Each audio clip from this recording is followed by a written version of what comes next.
Welcome to GS5 news. పంజాబ్లో జరుగుతున్న elections వాటి రిజల్ట్ గురించి ఇక్కడ పంజాబ్ చెందిన ఒక స్థానికుడు ఇక్కడ మనతో ఉన్నారు. వారిని మనము పంజాబ్లో జరుగుతున్న అసలు రాజకీయ పరిణామాలు ఏంటిది, అసలు ఏం జరుగుతుంది, ఏ పార్టీ అనుకొని ఏ పార్టీ గెలిచింది, దీని గురించి కొన్ని మన సందేహాలు అతన్ని అడిగి తెలుసుకుందాం. नमस्कार जी. नमस्कार सर. आपका नाम? सर मेरा नाम गगनदीप सिंह है. और सर सबसे पहले तो वाहेगुरु जी का खालसा और वाहेगुरु जी की फतेह. और मैं G5 न्यूज़ चैनल को बहुत धन्यवाद करता हूँ. पंजाब में क्या चल रहा है? पंजाब में कम से कम 4 पार्टी खड़ा था, बीजेपी, कांग्रेस, आम आदमी और एक लोकल पार्टी. लेकिन बहुत आदमी पंजाब में आम आदमी को जीताया था. क्या कारण क्या है? कांग्रेस और बीजेपी हारने के लिए मेन कारण क्या है?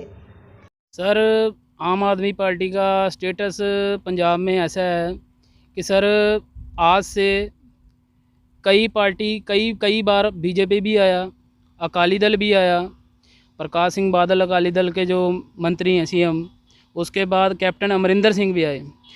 सर पंजाब का जो यूथ है उसको सर ये लोग आज तक उनको मतलब कि इन्होंने रोज़गार नहीं दिया, पहली बात. दूसरी बात, पंजाब में इतना ड्रग्स और इतना ये हुआ है उसके ऊपर इन्होंने आज तक कुछ नहीं बोला. पंजाब में गुरु ग्रंथ साहब का बेअदबी भी हुआ है, उसके ऊपर इन्होंने कुछ नहीं बोला. सर इन्होंने कैप्टन अमरिंदर सिंह के टाइम में यही लगा लीजिए कांग्रेस के टाइम 4.5 साल तक इन्होंने आए थे, मतलब कैप्टन अमरिंदर सिंह जो है CM जो है पंजाब के, इन्होंने सर गुटखा साहिब अपने धर्म, सबसे बड़ा तो मेन माना जाता है धर्म के ऊपर इन्होंने गुटखा साहिब को, जिसको हर सिख नवाजता है, झुकता है, उनको हाथ में लेके सौगंध ये खाया कि मैं पंजाब में मुख्यमंत्री CM बनने के बाद जो उन्होंने मुख्य जो रखा था अपना टीचा कि ड्रग्स बंद करेंगे. सर वो मुख्यमंत्री जो बादल था, प्रकाश सिंह बादल का जो बेटा सुखबीर सिंह बादल, उन्होंने भी यही टीचा रखा था. उनके टाइम में भी कुछ था ड्रग्स, पर इनके टाइम में आने के बाद कसम खाने के बाद भी ड्रग्स जो है उससे भी ज़्यादा सेल हो रहा है पंजाब में. पंजाब में सर कोई रोज़गार नहीं, कुछ नहीं. पंजाब में हर पार्टी आता है पंजाब को दबाता ही है. पंजाब के लिए आज तक किसी ने कुछ नहीं किया, जो मेन मुद्दा है सर.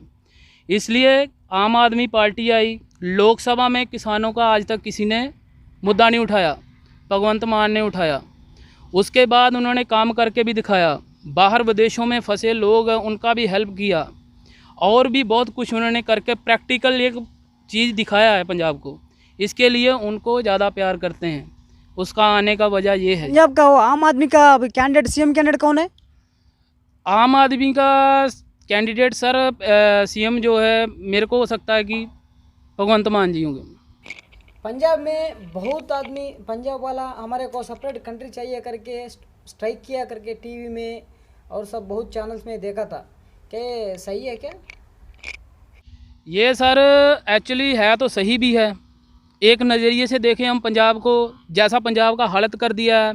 पंजाब रिचेड सर सबसे रिच पंजाब था, जो उसका हालत इस टाइम में देखा जाए, सर्वे जब करते हैं, बोर्ड का सर्वे करते हैं, हर चीज़ का सर्वे करते हैं, ये सर्वे में नहीं बताया जाता कि पंजाब किधर को जा रहा है, पंजाब का क्या कंडीशन है इस टाइम, पंजाब के लोग किधर जा रहे हैं, ड्रग्स कितना हो गया, कभी ये सर्वे में बताया गया है या किसी मीडिया ने दिखाया है? जिस मीडिया को सर सच बोलने के लिए जाता है उसको दबाया जाता है. जहाँ जिस आदमी को सच बोलता है उसको आतंकवादी घोषित करके, ये सिख है, ये गलत विचार है इसके, उसको आतंकवादी बोल के जेल में डाला जाता है. और रेडी सर इस टाइम प्रैक्टिकल आप पंजाब में, चंडीगढ़, हरियाणा में जो सिख कई जगह पे उनको बंद करके रखा हुआ है, ठीक है. उन लोगों का जो केसेस चल रहे थे उन लोगों पे, वो सर ऑलरेडी उनका जो सज़ा, अभी कोर्ट बोल रहा है कि जितना टाइम इनको सज़ा देना था उनका तो सज़ा ऑलरेडी पूरा हो गया है, तो इन लोगों को बाहर निकालना है. उसके मुद्दे में आज तक किसी ने नहीं बोला. सर आज तक कितना नजायज़ उम्र ही निकल गया, सज़ा उनका देना जो वो तो पूरा हो चुका है, पर आज तक उनको बाहर क्यों नहीं निकाला गया? इसलिए जो केंद्र सरकार है कोई भी हो और राज्य सरकार है कोई भी हो, ये सर कभी पंजाब वालों के ऊपर खाली दबाया है, अपना दबदबा बनाने के लिए ये लोग करते हैं, जिसके लिए प्रोटेस्ट होता है। और प्रोटेस्ट हम लोग कर सकते हैं क्योंकि वो संविधान में ऑलरेडी है, ठीक है। और जो आदमी प्रोटेस्ट करता है वो आदमी को उठा के जेल में डाला जाता है ज़बरदस्ती। ऑन प्रैक्टिकल रिकॉर्ड पड़ा हुआ है। और इन्होंने कभी आज तक वो बंदों को जिनको डाला हुआ है आज तक उन्होंने रिलीज़ नहीं किया, जिसके लिए प्रोटेस्ट अभी तक चल रहा है सर। अभी फ्यूचर में पंजाब सेपरेट कंट्री बन सकता है करके संविधान में है, लिखा है क्या? सर प्रैक्टिकल बन सकता है अगर इंडियन गवर्नमेंट पंजाब को अपना मानती है, पूरा उनको राइट देती है उनका, तो उनको क्या ज़रूरत है ये प्रोटेस्ट करने का। अगर इंडिया गवर्नमेंट सिखों को अपना नहीं मानती, जब बॉर्डर पे कहीं भी कुछ भी होता है तो सिख रेजिमेंट को भेजा जाता है। उनके जो बाप लोग हैं वो किसान हैं, वो किसानों के पहले बेटे हैं, उसके बाद वो भर्ती होते देश के लिए लड़ते हैं। ये बताइए मेरे को, ये नज़रिए से देखे तो वो देशभक्त हैं या आतंकवादी है? वो आतंकवादी नहीं है। उनके जो बाप लोग हैं वो रोडों पे अपना प्रोटेस्ट करते हैं किसानों का, उनको बोला जाता है आतंकवादी। और जो उनके बेटे हैं जो अपनी जान दे रहे हैं अपना बॉर्डरों पे, उनको सोल्जर बोला जाता है। बाप आतंकवादी होगा तो फिर बेटा भी आतंकवादी होगा ना, ये नज़रिए से देखा जाए तो। कुछ दिन का पहले हमारा नरेंद्र मोदी को पंजाब में उसका कानवाई को रोक दिया करके, वो पंजाब में खालिस्तान एक टीम है वो खालिस्तान वाला रोक दिया करके बहुत मीडिया में भी बोला था। और वो बीजेपी पार्टी वाला भी, उसका जो लीडर है वो भी बोला था, वो सब आदमी सुना था। तो ये क्या है, ये सच, ये खालिस्तान ये है क्या पंजाब में? सर पहली बात तो मैं बोलता हूँ अपने प्रधानमंत्री नरेंद्र मोदी जी, उनको जब इतना मालूम था कि पंजाब में हम लोग जा रहे हैं पार्टी का प्रचार करने के लिए, उस टाइम में वो गए थे। उस टाइम बाय रोड सर क्यों गए, पहली बात। दूसरी बात, जब मौसम ख़राब था तो इन मौसम विभाग इनका है, सब कुछ इनका, तो उन्होंने बताया क्यों नहीं मौसम ख़राब है, आप आज नहीं आगे में अपना रैली कर लीजिए। तीसरी बात, किसी ने बोल दिया वो स्नैपर है, वो घर के पीछे ऊपर पेड़ों पे स्नैपर लेके बैठे हैं। कोई बोलता है टाइम बम लेके वो ब्रिज उड़ाना था। कोई बोलता है कि अपना पाकिस्तान पास में ड्रोन देखा है। जहाँ प्रैक्टिकल सर ऐसा कुछ नहीं है, खाली ये आपने रिज़ल्ट देख ही लिया है। जो मेन है कि बीजेपी नहीं आना था पंजाब में, क्योंकि बीजेपी ने किसानों का जो मौत का जिम्मेवार वो बीजेपी ही सरकार है। ये सब प्रैक्टिकल सर आपको मालूम है। जहाँ तो कोई किसी ने बनाया है, जहाँ लिखा है, कोई कहानी तो है नहीं है कि बना के हम लोग बनाते हैं, वो तो ऑलरेडी प्रैक्टिकल आपको पंजाब में दिख ही रहा है कि आम आदमी क्यों आया। ठीक है, आम आदमी इसलिए आया क्योंकि कितना किसान मरा हुआ है। उनको नरेंद्र मोदी जी ने बोल दिया कि मेरे लिए तो वो नहीं मरे। जब आपने कानून बनाया कि वो टाइम सही था, कोरोना का एक टाइम चल रहा था, वो टाइम सही था, वो उस टाइम को कानून को लाना, उसके बाद भी आ सकता था। इन लोगों ने सब मिल के ये लोगों ने ये काम किया हुआ है। उसका रिज़ल्ट आप देख सकते हैं अभी क्या है। किसानों को, कितना किसान है उसका आज तक इन्होंने कुछ बोला है? अभी तक केंद्र सरकार, कितना टाइम हो गया, ये 2017 से केंद्र सरकार में नरेंद्र जी मोदी हैं। मैं ये पूछना चाहता हूँ कि आपको गुजरात के पास पाकिस्तान भी लगता है, पाकिस्तान के पास आपका भी बॉर्डर है, इधर पंजाब बॉर्डर है पाकिस्तान के साथ। जो ड्रग्स है सर, आपके पास खुफिया एजेंसी, आपको इतना मालूम पड़ रहा है कि हमारे प्रधानमंत्री जी को खतरा है पंजाब में। आपको ये तक मालूम पड़ गया है कि स्नैपर उनके ऊपर यूज़ किया जा रहा है, जहाँ ब्रिज उड़ाया जा रहा है। आपको ये चीज़ मालूम नहीं पड़ रही कि वो जो ड्रग्स है कहाँ से आ रहा है। आपकी एजेंसी बैठी है, जो आदमी के पास राह चलते आदमी के ऊपर आप लोग ये अटैक भी करवा सकते, कुछ भी बाय द वे कुछ भी करवा सकते हैं। आपको ये मालूम पड़ जाए ये आदमी के पास बॉम्ब है, ये आदमी के पास मिसाइल है, ये आदमी के पास मारने के लिए हमारे लिए ये है। तो सर मेन मुद्दा ये है कि जो नशा पंजाब में वो कहाँ से आ रहा है। कौन करवा रहा है, इसका जिम्मेवार कौन है? केंद्र सरकार सब बोलती है, हम देखें ऊपर केंद्र सरकार का दबदबा है, तो ये राज्य पंजाब राज्य जो है सूबा, इसके बीच में ये नशा कहाँ से आ रहा है? और दूसरी बात, गवर्नमेंट बोलती है कि आटा दाल ये वो ये स्कीम दे रहा है। मेन मुद्दा आटा दाल ये स्कीम हमको नहीं चाहिए, हमको रोजगार चाहिए। वो रोजगार कौन लाएगा? ये खालिस्तान ये कैसा पैदा पैदा हुआ? ये किधर से आया? ये पंजाब में पैदा हुआ क्या? नहीं तो पाकिस्तान की नहीं तो दूसरा कंट्री से पैदा हुआ क्या? सर खालिस्तान जो है ना सर, खालिस्तान आपको परिभाषा में दे दिया है कि खालसा राज गुरु गोबिंद सिंह जी ने बनाया था। गुरु नानक देव जी जब अवतार आए थे धरती पे, ठीक है, उन लोगों ने कईयों ने बोल दिया, उनको अभी भी मानते हैं मुस्लिम लोग, पीर बाबा मानते हैं, हमारे लोग गुरु मांगते हैं।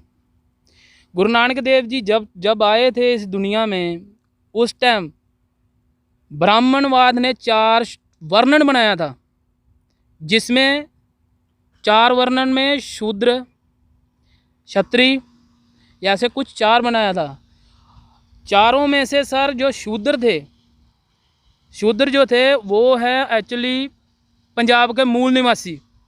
ब्राह्मण ने क्या किया, वो उनको शूद्र का नाम दे दिया कि ये शूद्र है, इनको टच नहीं करना, इनके हाथ में कुछ खाना नहीं है, इनको ऐसा वैसा लगा के शूद्र नीचे दबा दिया। गुरु नानक देव जी ने जो शूद्र थे माने गए, उनको ही ऊपर लेके गए वो। फिर जो जातिवाद था, जातिवाद जो है जैसे गोत्र आ गया वगैरह वगैरह, शूद्र वर्ण क्षत्रिय सब कुछ जो भी था, उन्होंने उसका खंडन करने के लिए पहले गुरु नानक देव जी आए, 10वें गुरु जब आए गुरु गोबिंद सिंह, उन्होंने सबको एक जगह पे बैठा के अमृत सिखाया था। अमृत भी सिखाया था, एक बाटे में सिखाया था, खंडे बाटे का अमृत। उसी से ही अमृत मतलब क्या है? हाँ जी, अमृत मतलब क्या है? अमृत मतलब सर जो शुद्ध रहता आदमी, जैसे जो अपना नियमों का फॉलो करता है, पूरा नियम अपने धर्म का, शुद्ध साफ आदमी रहेगा, वो उसका सेवन करता है। अमृत जो है उसको सिखाया जाता है। वो छकने के बाद उसके बहुत सारे नियम हैं, कोई गलत काम नहीं है करना, कोई ऐसा वैसा कुछ नहीं है। इसलिए गुरु गोबिंद सिंह जी ने अमृत सिखा के खालसा राज, खालसा पंथ बनाया था सिखों का, ठीक है। और सिखों का खालसा पंथ जो है, आप देख लीजिए, ये नहीं है कि उन्होंने खाली मुग़लों के साथ ही युद्ध किया हुआ है, मुग़लों के साथ युद्ध नहीं है किया, उन्होंने अपना खालसा राज के लिए, सिख धर्म के लिए अपना पूरा परिवार शहीद किया है सिखों के लिए। और दूसरी बात, आप इतिहास पढ़ लीजिए पुराना भी, महाराजा रंजीत सिंह का भी टाइम पढ़ लीजिए, गुरु गोबिंद सिंह का, आप पूरा पीछे चले जाइए, World War I, World War II, आप उसमें जाएंगे, पूरे का पूरा रिजल्ट आपको मिल जाएगा, ठीक है। और प्रोटेस्ट की बात करते हैं, खालसा राज जो है ऑलरेडी पहले बना हुआ है। गुरु गोबिंद सिंह ने 1699 में सिखों को इकट्ठा करके एक जगह पे, एक परचम के नीचे लेके आनंदपुर वतन आनंदपुर में बैठा के उनको अमृत सिखाया था। उसका मेन है कि सब सिख एक हैं, उनको नाम दिया गया था खालसा पंथ, ठीक है जी, खालसा पंथ वहाँ से दिया गया था। अभी खालसा पंथ है, वो परचम भी हमारा है, खालसा पंथ भी है। अभी वो परचम अमेरिका में भी झूलता है, वो परचम हर जगह पे, कनाडा में भी झूलता है। वो परचम आज से पहले जब जितना भी मुग़लों से का टाइम से लेके, अंग्रेज़ों का टाइम से लेके अभी तक कितना कुर्बानी हुआ है, वो परचम ऑलरेडी लाल किले पे बहुत बार लहरा चुके हैं। और संविधान में महात्मा गांधी लिख के जा चुके हैं कि सिखों को अपना राइट नहीं मिलेगा, उनके पास ऑलरेडी हथियार हैं, वो हथियार उसका इस्तेमाल कर सकते हैं, वो अपना राइट ले सकते हैं। नहीं राइट मिलेगा, कोई उनके मतलब गलत उनको ये करेगा, तो अपना वो खालसा राज बना सकते हैं, ठीक है। इसका मतलब क्या है? वो ताज का क्यों लगा था वो? ये सर सिख राज जो है ताज लगाते इसलिए, आपको पूरा तो बता दिया है कि जब एक करने के लिए, सबको एक करने के लिए, और धर्म जो है, आपको एक देता हूँ परिभाषा, जब एक बच्चा पैदा होता है, गर्भ से, वो बच्चा जब बाहर गर्भ से आता है तो उसके बाद उसके शरीर को एक भी कैंची और उस तरह वगैरह किसी को यूज़ नहीं किया जाए तो प्रॉपर और नेचुरल तरीके से वो क्या है आप उसको देख के बोल दीजिएगा।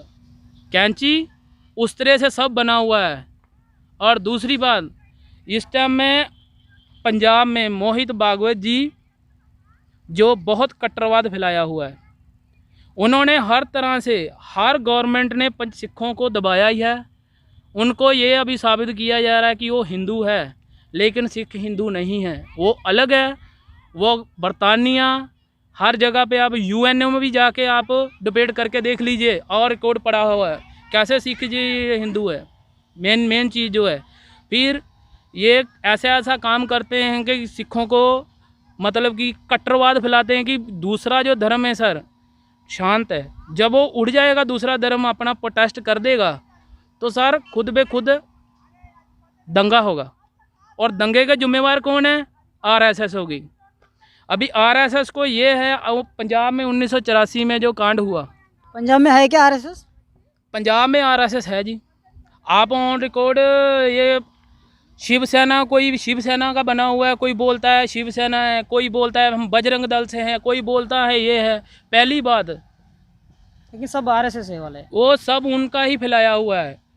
ऑलरेडी हमारे सिख इतिहास को ख़त्म किया जा रहा है, दबाया। इन लोगों ने अपना पकड़ जो है पहले गवर्नमेंट के ऊपर टाइट किया, क्योंकि इन्होंने सिखों पे बहुत कुछ किया। सिख ऑलरेडी आज से नहीं, शुरू से कुर्बानी देता आया है, ऑन रिकॉर्ड पड़ा हुआ है। सिख आज तक कुर्बानी देता आया है, वो कुर्बानी है। उनको मालूम है कि अभी हर तरह से मारने के लिए उन्होंने देख दिया। 1984 में 48 ट्रेन जो दिल्ली को आ रहा था, उसमें से सिखों की यहाँ लड़कियों के साथ रेप हुआ, सिखों को निकाल के मारा गया, ऑन रिकॉर्ड पड़ा है सर। फिर दिल्ली में कितना सिख मारा गया, 1947 में कितना सिख मारा गया। ऑलरेडी पीछे आप चले जाइए, आपको पूरा इतिहास मालूम पड़ जाएगा। उसमें ये भी लिखा गया है कि अगर सिखों को अपना राइट्स नहीं मिलता तो हथियार उठा सकते हैं जी। तो ये हथियार मतलब ये तलवार है ना? हाँ जी। तो ये तलवार है, मैं बहुत बार देखा था, ये तलवार आपका सिंह आदमी रहता है उसके पास बिल्कुल रहेगा करके, और ये क्या है रहने का करके कुछ संविधान में लिखा है क्या? जैसे सर लिखा हुआ है संविधान में, क्योंकि जैसे हिंदू धर्म में आ जाए 7 के शायद 9 धागों का जनेऊ डाला जाता है, ऐसे ही सिखों का अपना ये है। पंजाब में आम आदमी पार्टी जीता ना, तो आप क्या सोच रहे हैं, वो आम आदमी पार्टी आपका जो सिख का धर्म है उसको बचाएगा क्या? कॉमन पीपुल जो है उसका बारे में भी अच्छा करेगा करके आप विश्वास कर रहा है क्या आम आदमी का पार्टी बारे में? सर भगवंत मान जी आज तक जो भी बोले हैं पंजाब के मुद्दों पे ही बोले हैं, सिख धर्म पे भी बोले हैं, ठीक है सर। उसके बीच अभी जो आदमी हैं उनने कॉमन सेंस तो है, इतना कॉमन सेंस आज के टाइम में है कि कौन सही है कौन गलत है। आने वाले टाइम में पहले तो उन्होंने कुछ किया हुआ है, इसी के लिए उनको वोट डाल के पंजाब में लाया है। अभी आने वाले टाइम में सेफ़ है तो उनको लाया गया है। अभी इसका भी रिज़ल्ट आपको थोड़े टाइम में मिलेगा, कैसा है क्या है वो मालूम पड़ ही जाएगा। और दूसरी बात सर, पंजाब में सबसे जो चीज़ मेन है, जो फिर आपको मैं बोल रहा हूँ, पहले भी बोला है, पंजाब में जो ड्रग्स है अगर वो बंद हो जाए तो जो अपने ये है आम आदमी पार्टी, तो उसके लिए उसको सही ठहराया जाएगा कि सही है। अगर वो भी दोनों गवर्नमेंट की तरह निकलेगी तो आने वाले टाइम में देखिए फिर क्या होगा। दूसरी बात जो आप बोले थे खालिस्तान, एक्चुअली खालिस्तान बोलने वाले को मैं बोल दूं कि खालिस्तान नहीं है जी, वो खालिस्तान है।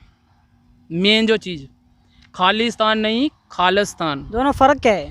फ़र्क आपको बोल रहा हूँ कि बोलने में जो जिनको मालूम नहीं है, खालसा राज से खालिस्तान है। जैसे मैं आपको बताता हूँ, अभी जेल्टा संधि में जो उस टाइम बाद हुआ था, 3 शक्ति थी उस टाइम।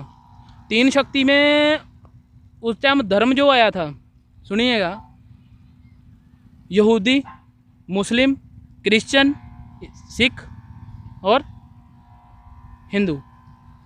जाल्टा संधि में मुसलमानों ने अपना देश ले लिया पाकिस्तान, यूरोप ने ले लिया क्रिश्चियंस, यहूदियों ने ले लिया इज़राइल, रह गया सिख धर्म। सिख धर्म उस टाइम भी अपना राज ले सकता था, पर उसके टाइम अपनी यही जो पॉलिटिशियन है, पॉलिटिशियन के चक्कर में ये सब हुआ है, नहीं तो आज तक सिख राज बन जाता। बना, ऑलरेडी बना है, बना कर छोड़ा है। जो महारानी विक्टोरिया ब्रिटिश की जो रानी थी, उसने उस टाइम महाराजा रणजीत सिंह जब एक्सपायर हो जाते हैं, जहाँ वो कुछ प्रॉब्लम से वो एक्सपायर हो गए, उन्हें उनके बाद आया राज महाराजा दलीप सिंह। महाराजा दलीप सिंह बालिग थे उस टाइम, तो महारानी विक्टोरिया जो है उसने बोला था कि जब ये बालिग हो गए तो इनका राज इनको वापस दिया जाएगा। ये ऑन रिकॉर्ड पड़ा है सर, ये ऑलरेडी पहले बन चुका है, अभी वो अलग चीज़ है। सर लास्ट में यही बोलना चाहता हूँ मैं कि केंद्र सरकार जी जो नरेंद्र मोदी जी हैं उनको भी, और माननीय अमित शाह जी को भी, कि पंजाब में आपका केंद्र सरकार है, पूरा कंट्रोल आपके हाथ में है। पंजाब में किसको, मतलब किसके ऊपर क्या आतंकवादी का नाम लगा के उठा के उसको जेल में डालना है, कौन प्रोटेस्ट करता है आरएसएस बोलती है उसको उठवाया जाता है। इसके ऊपर थोड़ा ध्यान दीजिए, ऐसा पंजाब का माहौल ख़राब मत कीजिए। Thank you sir. मेरा GS5 चैनल को बहुत बहुत धन्यवाद, जो मेरे को कुछ टाइम निकाल के अपना विचार रखने के लिए बोला गया।